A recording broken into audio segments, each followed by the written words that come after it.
നമസ്കാരം. 2020 BJP സഖ്യം ലക്ഷ്യമിടുന്നത് വിപ്ലവകരമായ ഒരു മാറ്റത്തിനാണ്. കേരളത്തിലെ ക്രൈസ്തവരെയും പ്രൊഫഷണലുകളെയും ഒരുമിച്ച് പിടിക്കുക എന്നതാണ് BJPയുടെ ഈ പദ്ധതിയുടെ കോർ എലമെൻ്റ്. ക്രൈസ്തവ വോട്ടുകൾ കാലാകാലങ്ങളായി അതൃപ്തിയിലാണ് കേരള രാഷ്ട്രീയത്തിൽ. CPM ക്രൈസ്തവരെ ഗൗനിക്കാറില്ല. അറിയപ്പെടുന്ന ക്രൈസ്തവ നേതാക്കൾ CPMലില്ല. ജോസ് കെ മാണി LDFനൊപ്പം ചേർന്നെങ്കിലും ക്രൈസ്തവ സഭയ്ക്ക് വേണ്ടതുപോലെ ഗുണമൊന്നും ഉണ്ടായിട്ടില്ല. UDF നേതാക്കളാണ് സമുദായ നേതാക്കളെ ബഹുമാനിക്കുന്നതും ആദരിക്കുന്നതും അരമനകൾ കയറി ഇറങ്ങി കാലിൽ പിടിക്കുന്നതും. എന്നാൽ UDFനെ മുസ്ലിം ലീഗ് ഹൈജാക്ക് ചെയ്തിരിക്കുന്നു.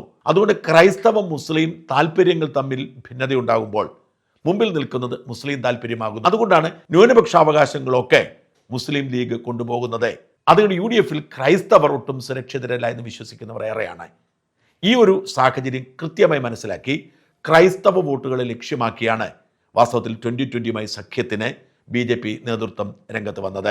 വാസ്തവത്തിൽ 2020 ഒരു ക്രൈസ്തവ പാർട്ടി തന്നെയാണ്. കേരള കോൺഗ്രസ് ആണ് ഇവിടെ അറിയപ്പെടുന്ന ക്രൈസ്തവ പാർട്ടിയെങ്കിലും കെ മാണിക്ക് ശേഷം ആ പാർട്ടിയുടെ സ്വാധീനം ക്രൈസ്തവ സമൂഹത്തിൽ കുറഞ്ഞു വരുന്നു. മിക്ക കേരള കോൺഗ്രസ്സുകാരും കോൺഗ്രസ് ആയി കഴിഞ്ഞു. കാരണം മാണിയെപ്പോലെയും ജേക്കബിനെ പോലെയും ഒക്കെ സ്വാധീനമുള്ള നേതാക്കൾ ഇപ്പോൾ ഈ കേരള കോൺഗ്രസിലില്ല. ഇവിടെയാണ് 2020 പതിയെ എമർജ് ചെയ്തതും ക്രൈസ്തവ ബെൽറ്റിൽ അവർ ശക്തി പ്രാപിച്ചതും. CPMനോടും കോൺഗ്രസിനോടും ഒരേപോലെ എതിർപ്പുള്ള വലിയൊരു വിഭാഗമാണ് 2020 കീഴിൽ അണിനിരുന്നത്. നിഷ്പക്ഷമായ രാഷ്ട്രീയമുള്ളവർ, സ്വതന്ത്ര ചിന്തയുള്ളവരാണ് 2020 കീഴിൽ ഒരുമിച്ച് നിന്നത്. അവർക്ക് BJPയോടോ മോദിയോടോ കടുത്ത എതിർപ്പില്ല. എന്നാൽ അവർക്ക് BJPയോടോ മോദിയോടോ എതിർപ്പില്ല. കേരള രാഷ്ട്രീയത്തിൽ LDFനും UDFനുമുള്ള ഒരു കോമൺ ക്യാരക്ടർ സംഘപരിവാർ വിരുദ്ധതയാണ്, ഹിന്ദു വിരുദ്ധതയാണ്. അത് ഈ വിഭാഗത്തിൽപ്പെട്ടവർക്കില്ല. അല്ലെങ്കിൽ തന്നെ ക്രൈസ്തവ വിഭാഗത്തിൽ മോദിയോടും BJPയോടും അടുപ്പം പതിയെ വർദ്ധിക്കുന്നുണ്ട്. അത് മുതലെടുത്തുകൊണ്ട് മുനമ്പ വിഷയമാണെങ്കിലും പള്ളുരുത്തിയിലെ ഹിജാബ് വിഷയമാണെങ്കിലും വഖഫ് വിഷയമാണെങ്കിലും ഒക്കെ കൃത്യമായി ഇടപെടൽ BJP നേതൃത്വം നടത്തിയിരുന്നു. BJP ഷോൺ ജോർജിനെയും അനൂപ് ആന്റണിയെയും പോലുള്ള ക്രൈസ്തവ നേതാക്കളെ തന്നെ ഇറക്കിയാണ് പല വിഷയങ്ങളും ഐക്യദാർഢ്യം പ്രഖ്യാപിച്ചത്. ഛത്തീസ്ഗഡിലെ കന്യാസ്ത്രീ വിഷയം എങ്ങനെയാണ് പരിഹരിച്ചത് നമുക്കറിയാം. പടിപടിയായി BJPയോടും മോദിയോടും അകലം നഷ്ടപ്പെടുകയും ഒരു അടുപ്പം പുലർത്തുകയും ചെയ്യുന്ന ക്രൈസ്തവ വിശ്വാസികളുടെയും സഭാ നേതാക്കളുടെയും എണ്ണം കൂടി വരികയാണ്. ഇതാണ് അവരുടെ പ്രധാനപ്പെട്ട ടാർഗറ്റ്. ഏതാണ്ട് 18% വരുന്ന ഈ വിഭാഗത്തിന് രാഷ്ട്രീയ നാഥന്മാരില്ല. KM മാണിയുടെ മരണത്തോടുകൂടി കേരള കോൺഗ്രസ് എന്ന പാർട്ടി ക്രൈസ്തവരെ സംരക്ഷിക്കുന്ന പാർട്ടിയാണ് എന്ന ചിന്തയ്ക്ക് മാറ്റം വന്നു. അങ്ങനെ ക്രൈസ്തവർ ഒരു നേതാവില്ലാതെ അലയുന്ന സാഹചര്യം കണ്ടു. അങ്ങനെയാണ് പല വഴികളിലൂടെ ക്രൈസ്തവ മനസ്സ് കീഴടക്കാൻ തീരുമാനിച്ചത്. വാസ്തവത്തിൽ ഇസ്ലാമിനേക്കാൾ RSS ഭയക്കുന്നതും എതിർക്കുന്നതും ക്രിസ്ത്യാനികളെയാണ്. പക്ഷെ കേരളത്തിൽ ഈ ഫോർമുലയെ വർക്കൗട്ട് ചെയ്യും. അങ്ങനെ ഇത് രണ്ടും ഒരുമിപ്പിക്കാൻ വേണ്ടിയാണ് രാജീവ് ചന്ദ്രശേഖരെ ഇറക്കുമതി ചെയ്യുന്നത്.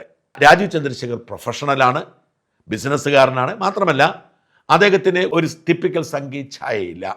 ക്രൈസ്തവ നേതാക്കൾക്ക് രാജീവുമായി കമ്മ്യൂണിക്കേറ്റ് ചെയ്യാൻ എളുപ്പമാണ്. അവർക്ക് സുരേന്ദ്രൻ്റെ അടുത്ത് പോയിരുന്ന് ചർച്ച ചെയ്യാൻ കഴിഞ്ഞെന്ന് വരില്ല. എന്തിനും മുരളീധരനോട് പോലും അവർക്ക് ഒരു ആത്മബന്ധമുണ്ടാക്കാൻ കഴിഞ്ഞെന്ന് വരില്ല. അത്തരത്തിലുള്ള പരമ്പരാഗത നേതാക്കളിൽ ക്രൈസ്തവ നേതാക്കൾക്കൊരു വിശ്വാസമുണ്ടായിട്ടുള്ള ഏക നേതാവ് ശ്രീധരൻ പിള്ളയാണ്. അതേസമയം ആ പരിമിതിയെ മറികടന്ന് ഏതൊരു മെത്രാനും ഏതൊരു ബിഷപ്പിനും സംസാരിക്കാൻ കഴിയുന്ന ഒരാളായി രാജീവ് ചന്ദ്രശേഖർ മാറുന്നു. അതിന് ചുക്കാൻ പിടിക്കാൻ വേണ്ടിയാണ് അനൂപ് ആന്റണിയെയും ഷോൺ ജോർജിനെയും പോലെയുള്ള ക്രൈസ്തവർക്കിടയിൽ സ്വാധീനമുള്ള നേതാക്കളെ കൊണ്ടുവരുന്നത്. ഈ ഒരു കൂട്ടായ്മയുടെ തുടർച്ചയാണ് വാസ്തവത്തിൽ 2020 ഈ സഖ്യം. അത് ഫലപ്രദമാകും എന്ന് തന്നെയാണ് ഇവർ കണക്കാക്കുന്നത്. കേരളത്തിലെ ക്രൈസ്തവർക്ക് പടിപടിയായി BJPക്ക് അനുകൂലമായ ഒരു മാനസികാവസ്ഥ രൂപപ്പെട്ടിട്ടുണ്ട്. കടുത്ത കോൺഗ്രസ്സുകാരും കടുത്ത CPMകാരും ഒഴികെ സാധാരണക്കാരായ ക്രൈസ്തവർക്ക്, വൈദികർക്ക്, മെത്രാന്മാർക്കൊക്കെ BJPയോട് ചേർന്ന് നിന്നാൽ എന്താ കുഴപ്പം എന്ന് ചോദ്യമുണ്ട്. പ്രത്യേകിച്ച് ഇസ്ലാമിക രാഷ്ട്രീയം ശക്തിപ്പെടുകയും ലീഗിൻ്റെയും ജമാഅത്ത് ഇസ്ലാമിയുടെയും മീഡിയ വണ്ണിൻ്റെയും ഒക്കെ നേതൃത്വത്തിൽ മുസ്ലിം കോസുകൾ നിരന്തരം ചർച്ച ചെയ്യപ്പെടുകയും മുസ്ലിം ക്രിസ്ത്യൻ ലക്ഷ്യങ്ങൾ തമ്മിൽ ക്ലാഷ് ഉണ്ടാവുകയും ഒക്കെ ചെയ്യുന്ന സാഹചര്യത്തിൽ തങ്ങളെ രക്ഷിക്കുന്നത് BJP ആണ് എന്ന് തോന്നലുള്ളവരുടെ എണ്ണം കൂടുതലാണ്. എന്നാൽ പരസ്യമായി സഭയ്ക്ക് രാഷ്ട്രീയത്തിലേക്ക് ഇറങ്ങി ശീലമില്ലാത്തതുകൊണ്ടും വലിയ സമ്മർദ്ദം പരമ്പരാഗത രാഷ്ട്രീയ പാർട്ടികൾക്കിടയിൽ നിന്നും വരുന്നതുകൊണ്ടും അവർ മടിച്ചു നിൽക്കുന്നു. എന്നാൽ അവർക്ക് താല്പര്യമുണ്ട് എന്നതിന് തെളിവാണ് മോദി ക്രിസ്മസ് വിരുന്നിന് വിളിക്കുമ്പോൾ കർദിനാൾമാർ അടക്കമുള്ളവർ ഓടിച്ചെല്ലുന്നത്. BJP നേതാക്കൾ അരമനയിലെത്തുമ്പോൾ ഊഷ്മള സ്വീകരണമാണ് കിട്ടുന്നത്. ഈ ഒരു മാനസികടുപ്പം തുടരുന്നത് കൊണ്ട് തന്നെ ഇന്നല്ലെങ്കിൽ നാളെ ക്രൈസ്തവ സമൂഹത്തിന് മുഴുവൻ പിന്തുണ ഉണ്ടായേക്കും എന്ന പ്രതീക്ഷ BJPക്കുണ്ട്. അതുകൊണ്ടാണ് പറയുന്നത്, ഇന്നല്ലെങ്കിൽ നാളെ കേരള കോൺഗ്രസിൻ്റെ പ്രധാനപ്പെട്ട വിഭാഗമായ ജോസ് കെ മാണി BJP സഖ്യത്തിലേക്ക് വന്നേക്കാം. അത്തരമൊരു സാഹചര്യവും ഈ തെരഞ്ഞെടുപ്പിന് ശേഷം ഉണ്ടായാൽ അത്ഭുതപ്പെടേണ്ടതില്ല. തെരഞ്ഞെടുപ്പിന് മുമ്പുണ്ടാവില്ല. UDFിലേക്ക് പോകുമെന്ന ചർച്ചകളൊക്കെ അവസാനിപ്പിച്ച് ശക്തമായി LDFിനൊപ്പം ജോസ് കെ മാണി നിലയുറയ്ക്കുന്നു. എന്നാൽ ഈ തെരഞ്ഞെടുപ്പിന് ശേഷം വലിയ തിരിച്ചടി ഉണ്ടായാൽ, LDF പുറത്താക്കപ്പെട്ടാൽ ജോസ് കെ മാണി വരാൻ പോകുന്നയിടം UDF ആയിരിക്കില്ല, നേരെ മറിച്ച് BJP സഖ്യമായിരിക്കും. ഇത് തിരിച്ചറിഞ്ഞാണ് ലീഗ് എങ്ങനെയെങ്കിലും ജോസ് കെ മാണിയെ ഞങ്ങൾ വിട്ടുവീഴ്ച ചെയ്യാം, ഇങ്ങോട്ട് കൊണ്ടുവരൂ എന്ന് പറഞ്ഞ് രംഗത്തിറങ്ങിയത്. 2020 പോയിരിക്കുന്നു. ജോസ് കെ മാണിയും പോകുന്ന സാഹചര്യമുണ്ടായാൽ വലിയ തോതിൽ ക്രൈസ്തവ വിഭാഗം BJPയിലേക്ക് പോകുമെന്ന ആശങ്ക ലീഗ് നേതൃത്വത്തിനുണ്ട്, UDF നേതൃത്വത്തിനുണ്ട്. ഇതിനോടൊപ്പമാണ് പ്രൊഫഷണലുകളെ കൂടി ചേർക്കുന്നത്. ക്രൈസ്തവരും പ്രൊഫഷണലുകളും വരുമ്പോൾ പരമ്പരാഗത BJPക്കാർക്കൊപ്പം വലിയൊരു മാറ്റമുണ്ടാക്കാൻ കഴിയും എന്നവർ കരുതുന്നു. ഈ കരുതലിൻ്റെ അടിസ്ഥാനത്തിലാണ് നീക്കുന്നത്. അതുകൊണ്ടാണ് ഇപ്പോൾ ഈ സഖ്യം പ്രഖ്യാപിക്കപ്പെട്ടപ്പോൾ പാനിക്കായി പലരും പല പ്രഖ്യാപനം നടത്തുന്നുണ്ട്. BJPയിൽ നിന്ന് കോൺഗ്രസിലേക്ക് പോയ കടുത്ത സംഘവിരുദ്ധനെ മാറിയിരിക്കുന്ന സന്ദീപ് വാര്യർ, കിഴക്കമ്പലത്തെ സാബു മുതലാളിയും ഡൽഹിയിലെ രാജീവ് ചന്ദ്രശേഖരൻ മുതലാളിയും കൂടി കൈകോർക്കുമ്പോൾ അവിടെ സംഭവിക്കുന്ന രാഷ്ട്രീയമല്ല, ഒരു ഒന്നാം തരം ബിസിനസ് മെർജറാണ്. രാഷ്ട്രീയത്തെ പ്യുവർ ബിസിനസ്സായി കാണുന്ന രണ്ട് മുതലാളിമാർ ഒന്നിക്കുമ്പോൾ ലാഭവിഹിതത്തെക്കുറിച്ച് മാത്രമേ അവർക്ക് ചിന്തിക്കാനാവൂ. ഒരാൾ കിറ്റും പച്ചക്കറിയും വിറ്റ് വോട്ട് പിടിക്കാൻ നോക്കുന്നു, മറ്റൊരാൾ കോർപ്പറേറ്റ് പവറും കേന്ദ്ര സ്വാധീനവും ഉപയോഗിച്ച് കേരളത്തെ വിലക്കെടുക്കാമെന്ന് മോഹിക്കുന്നു. ഇതിനെ അവിശുദ്ധ കൂട്ടുകെട്ട് എന്ന് വിളിക്കുന്നത് പഴയ സ്റ്റൈലാണ്. ഇതിപ്പോൾ ഒരു സ്ട്രാറ്റജിക് കോർപ്പറേറ്റ് പാർട്ണർഷിപ്പാണ്. കമ്പനിയുടെ ഷെയർ ഹോൾഡേഴ്സിനെ മാറ്റുന്നത് പോലെ വോട്ടർമാരെയും മാറ്റാമെന്നാണ് ഇവരുടെ വിചാരം. തൊഴിലാളികളെ തഞ്ചത്തിൽ നിർത്തുന്നത് പോലെ വോട്ടർമാരെയും വരുതിയിലാക്കാം എന്ന് കരുതുന്ന ഈ മുതലാളിത്ത ബുദ്ധിക്ക് പിന്നിൽ കഷ്ടം എന്നല്ലാതെ എന്തു പറയാൻ. മുതലാളിമാരെ ഒരു കാര്യം ഓർമ്മിപ്പിക്കാം, ഇത് പ്രബുദ്ധമായ കേരളമാണ്. ഇവിടുത്തെ ജനങ്ങളുടെ രാഷ്ട്രീയ ബോധത്തെ കിറ്റിലിട്ടോ വർഗീയത കലർത്തിയോ വിലക്കെടുക്കാം എന്ന് നിങ്ങൾ കരുതുന്നെങ്കിൽ അത് വെറും വ്യാമോഹം മാത്രമാണ്. കോർപ്പറേറ്റ് താല്പര്യങ്ങളും വർഗീയതയും ഒരു പാത്രത്തിൽ വിളമ്പിയാൽ അത് വിഴുങ്ങാൻ ഇവിടെ ആരെയും കിട്ടില്ല.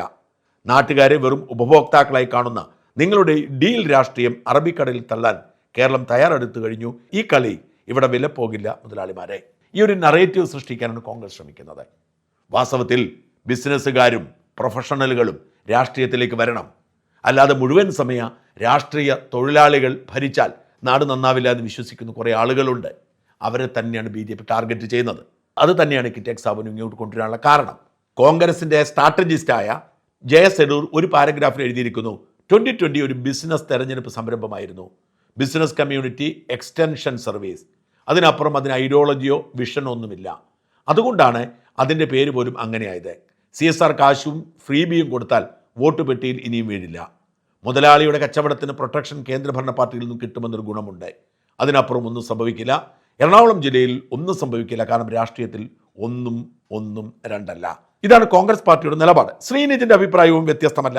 ശ്രീനിജിൻ ഇങ്ങനെ എഴുതി, ചേരേണ്ടവർ ചേർന്നു, ഞങ്ങൾ പറഞ്ഞത് സംഭവിച്ചു, ഞങ്ങളെ അവർ അവഹേളിച്ചു, വ്യക്തിപരമായി എന്നെയും. പക്ഷെ ഞങ്ങൾ അപ്പോഴും ജനങ്ങൾക്കിടയിൽ തന്നെ നിന്ന് പ്രവർത്തിച്ചു, ഇനിയും പ്രവർത്തിക്കും. ഇടതുപക്ഷ ജനാധിപത്യ മുന്നണി നിരന്തരം സാബു ജേക്കബ് എന്ന വ്യക്തി മുന്നോട്ട് വെച്ച രാഷ്ട്രീയ കാപട്യങ്ങൾക്കെതിരെ സംസാരിച്ചുകൊണ്ടേയിരുന്നു.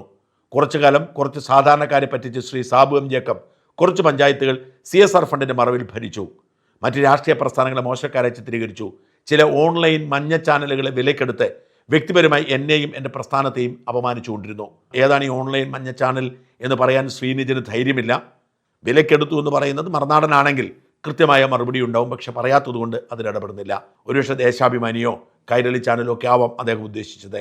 എന്നാൽ ഞങ്ങൾ തലകുനിക്കാതെ ആത്മാഭിമാനത്തോടെ ഞങ്ങളുടെ രാഷ്ട്രീയം തലയുയർത്തി പറഞ്ഞുകൊണ്ടേയിരുന്നു. ഇത് ഒടുവിൽ സാബുവും ജേക്കബും വർഗീയ രാഷ്ട്രീയത്തോട് സന്ധി ചെയ്തിരിക്കുന്നു. കേരളത്തിലെ സാമ്പത്തികമായി വരിഞ്ഞു മുറുക്കി ഈ നാടിനെ ഇല്ലാതാക്കാൻ വേണ്ടി ശ്രമിക്കുന്ന സംഘപരിവാർ കൂടാരത്തിലേക്ക് ഒരു നാടിനെ തന്നെ ഒറ്റിക്കൊടുത്ത് കൂട്ടുചേർന്നിരിക്കുന്നു. ജനങ്ങൾ തിരിച്ചറിയും സാബു എം ജേക്കബ് എന്ന കാപട്യക്കാരനെയും അയാളുടെ സ്വാർത്ഥ രാഷ്ട്രീയ നിലപാടിനെയും. പ്രിയപ്പെട്ട 2020 പ്രവർത്തകരെ, നിങ്ങൾ വിശ്വസിച്ച് നിങ്ങളുടെ നേതാവ് നിങ്ങളെ വഞ്ചിച്ച് വർഗീയ കൂടാരത്തിലെത്തിയിരിക്കുന്നു. പുറത്തു കടക്കാൻ നിങ്ങൾക്ക് ഇനിയും സമയമുണ്ട്. വർഗീയത തള്ളിപ്പറഞ്ഞ് ജനരാഷ്ട്രീയത്തിനൊപ്പം അണിചേരൂ, ഞാനുണ്ടാവും നിങ്ങൾക്കൊപ്പം. നിരാശ മറച്ചു വെച്ചുകൊണ്ട് വളരെ പ്രതീക്ഷയോടെ ശ്രീനിജൻ രംഗത്തിറങ്ങിയിട്ടുണ്ട്. എന്തായാലും ഒരു കാര്യം വ്യക്തമാണ്, പ്രൊഫഷണലുകളെയും ക്രൈസ്തവരെയും ലക്ഷ്യമിട്ടുകൊണ്ടാണ് BJP സഖ്യത്തിന് ഇറങ്ങിയിരിക്കുന്നത്. അതെങ്ങനെ ഈ സമൂഹത്തെ സ്വാധീനിക്കുമെന്ന് കണ്ടറിയാൻ ഇനിയും കാത്തിരിക്കണം.